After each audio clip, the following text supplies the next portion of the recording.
میرے بھائی اس طرح شریف پردے پر بہت کمی ہے. شریف پردے کی بات کریں, دیکھو بھائی پردہ عورت پہ چچا زاد بھائیوں سے بھی فرض ہے, پھوپھی زاد بھائیوں سے بھی فرض ہے, دیور سے بھی فرض ہے. آج گھروں میں جوائنٹ فیملیوں میں پردہ نکل گیا.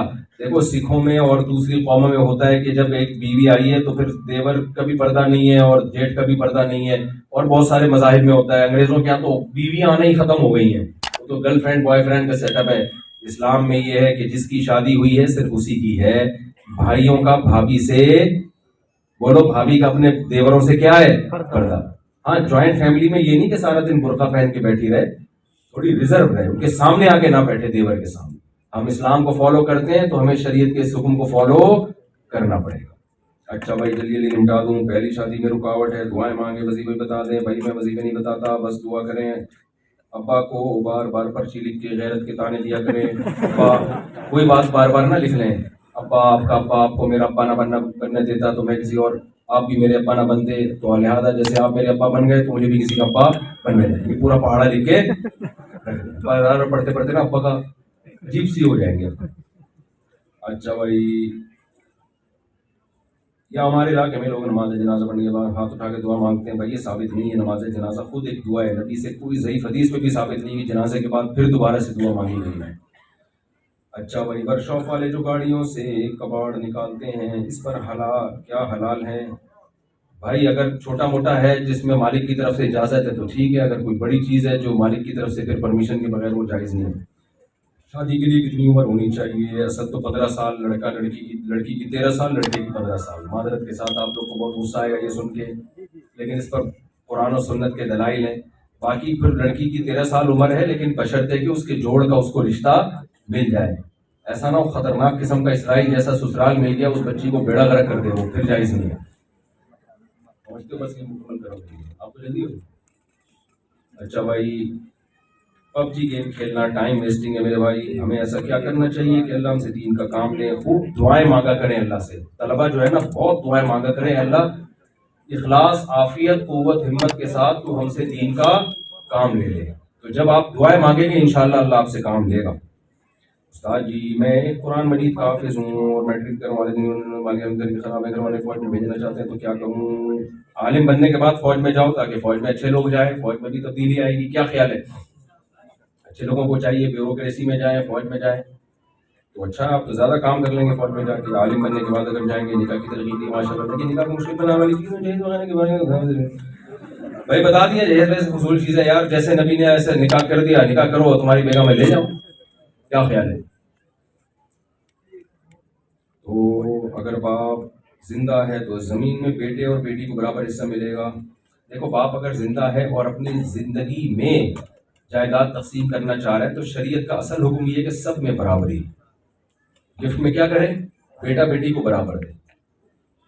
لیکن اگر بیٹی کی رضا سے وہ ڈبل بھی دے دے تو بھی something is better than nothing. کم از کم ظلم تو نہیں کر رہا نا اس کے اوپر. اصل تو یہی ہے کہ برابر دے زندگی میں, کیونکہ وہ وراثت نہیں ہے, گفٹ ہے. ہاں ضرورت کی وجہ سے کسی کو زیادہ دے دے تو وہ جائز ہے, کیونکہ زندگی میں وراثت نہیں ہوتی. نبی صلی اللہ علیہ وسلم نے پسند کی شادی کا اظہار کیا تو اس کو, اچھا یہ تو حدیث میں آتا ہے. اچھا دوسرا ان کا سوال یہ ہے, بیٹی نے پسند کی شادی کا اظہار کیا تو اس کو بھائیوں نے پکڑا اور ابو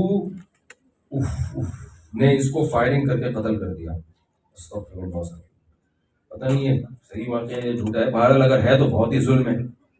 بچی اگر باپ کے سامنے کہہ دے کہ یا ماں کے سامنے کہہ دے میں نے وہاں شادی کرنی ہے تو شریعت آپ کو اس کو پہ غصہ کرنے کی اجازت, بول لو نا سب لوگ اپنی زبان سے, نہیں دیتی, بلکہ آپ پر لازم ہے کہ آپ دیکھیں کہاں کرنا چاہ رہی ہے. اگر وہ مناسب جوڑ کا ہے تو وہاں کریں جہاں یہ چاہ رہی ہے.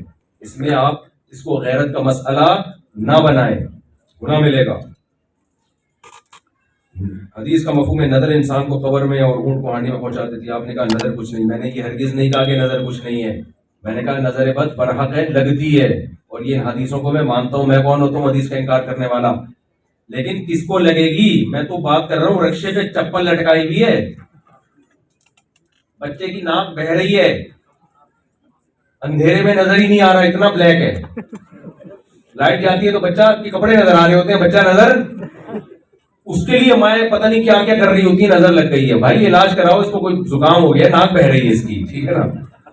تو نظر لگتی ہے، لیکن یوسف علیہ السلام جیسے بھائی ہوں، یا کوئی خوبصورتی ہو، یا کوئی بہت آپ کے 8 10 15 20 بچے ہوں جو ایک ساتھ جا رہے ہوں، تو خطرہ ہوگا نا. 2 بچوں میں کیا لگے گی یار نظر؟ ایک ایک 2 2 بچے ہو رہے ہیں آج کل فیملی پلاننگ والوں کی وجہ سے. نظر تو برحق ہے، اس کا میں منکر نہیں بھائی. اور نظر سے بچنے کا طریقہ یہ ہے کہ اپنی ایک دم جب کوئی اللہ نعمت دے نا تو فوراً لوگوں کے سامنے نہ لے آئے کرو اس کو. آہستہ آہستہ لو، ٹھیک ہے نا. آپ کی 4 شادیاں ہو گئی، ایک دم نہ بتاؤ 4 ہو گئی. پہلے بتاؤ پہلی کی بات چل رہی ہے، پھر آہستہ آہستہ جب ایک، پھر بولو اب دوسری کی طرف جا رہا ہوں میں. اس طرح کرتے کرتے ایک دم بتا دیا تو وہ کیا ہوگا کہ بہت سے کماروں کی نظر کھا جائے گی آپ.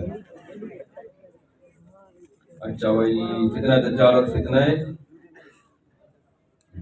یہ پھر کبھی بات کریں گے. ساس اور سسر کو دوسری شادی کے لیے کیسے منائے؟ کسی کا باپ نہیں منا سکتا تو کیوں مانیں گے؟ وہ پاگل ہیں کیا؟ بس کر لو، بتا دو. اور ان کے پہلی بیوی کے ساتھ محبت اتنی دو کہ وہ خود کہیں یار ہمارا داماد 2 شادیوں کے بعد بدلا نہیں، بلکہ پہلے سے بھی زیادہ اچھا ہوگا. اس طرح کرنا پڑے گا. اچھا بھائی، لو میرج کے بارے میں آپ کیا کہتے ہیں؟ لڑکیوں سے محبت کرنا، دوستیاں لگانا یہ تو حرام ہے، لیکن اگر محبت ہو گئی ہے تو نکاح کر لو.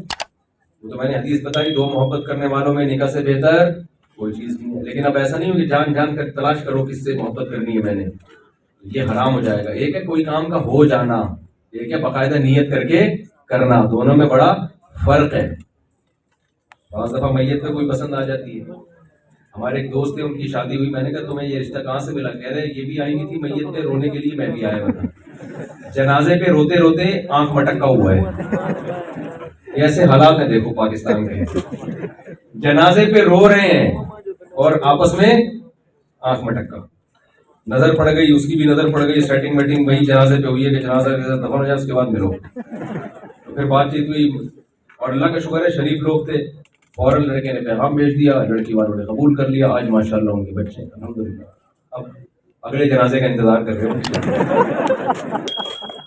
صاحب جن سے نکاح نہیں کرنا چاہتے، زبردستی لوگ ہمارا نکاح کر دیتے ہیں. اگر آپ کو بالکل بھی خواہش نہیں ہے تو زبردستی کبھی نکاح نہ کیا کرو، کیونکہ اس لڑکی کی زندگی تباہ ہوتی ہے. اور بےغیرت مرد ہوتے ہیں نکاح کرنے کے بعد دلہن سے کہہ دیتے ہیں میری مرضی کی شادی نہیں، میرے ماں باپ کی مرضی کی شادی. بھائی جب ہو گئی ہے تو اب نبھاؤ نا.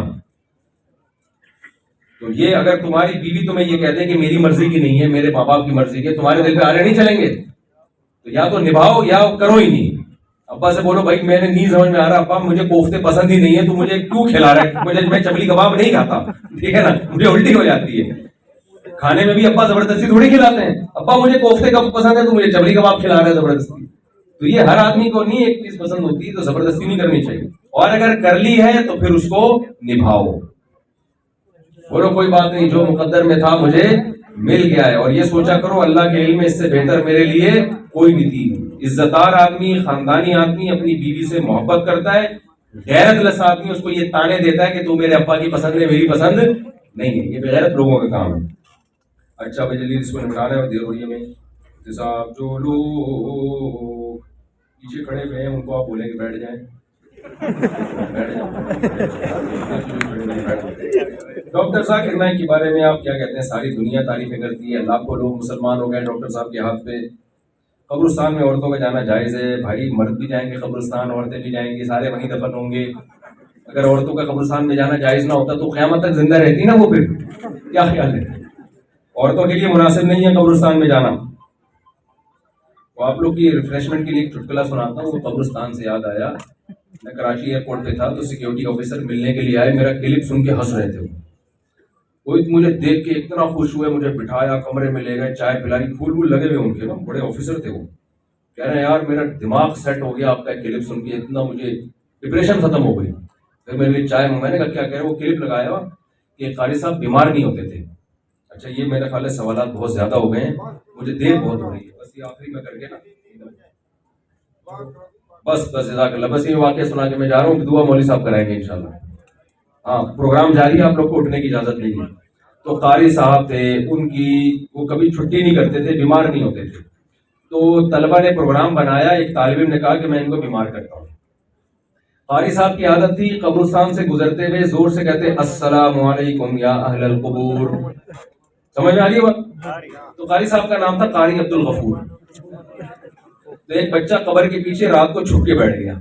قاری صاحب گزرے، کہا السلام علیکم یا اہل القبور، بچے نے کہا وعلیکم السلام بھائی عبد الغفور۔